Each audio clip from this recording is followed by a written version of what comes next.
Пожарникари да бидат и оджачари, побараа граѓаните на Штип. Иницијативата произлегува од фактот што подолг временски период градот нема оджачарска служба. Дејноста до пред известно време се практикуваше индивидуално. А имаме големи печки веќе, не се тие старите печки и се пунат годинашно, мора да се чистат.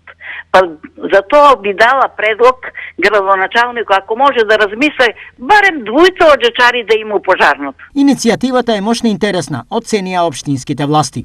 Сметам дека ова е еден позитивен пример кој што треба да се примени и во општина Штип, за да ги искористиме нашите ресурси со кои што располагаме. Дали тоа би биле вработените во противпожарната единица, дали вработени во јавното комунално предпријатие, се со цел да излеземе во пресрет на нашите сограѓани. Што на ова коментираат пожарникарите? Дали тие се подготвени за овој предизвик? Да, за ова работа ние сме попремени и расположени да работиме таа работа, но сепак треба да даде општината зелено светло, а во тоа би ја завршили исто оваа работа, како професионални противпожарникари. Еве, како ја прифаќаат идејата на штипјани останатите во регионот.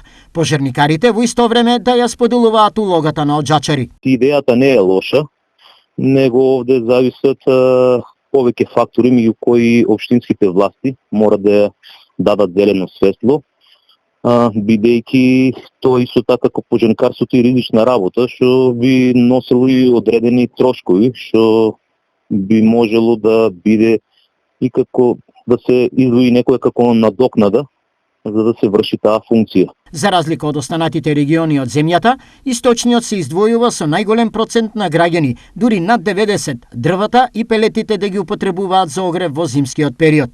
Сходно на ова, потребата од организирана оджачарска дејност е повеќе од потребна.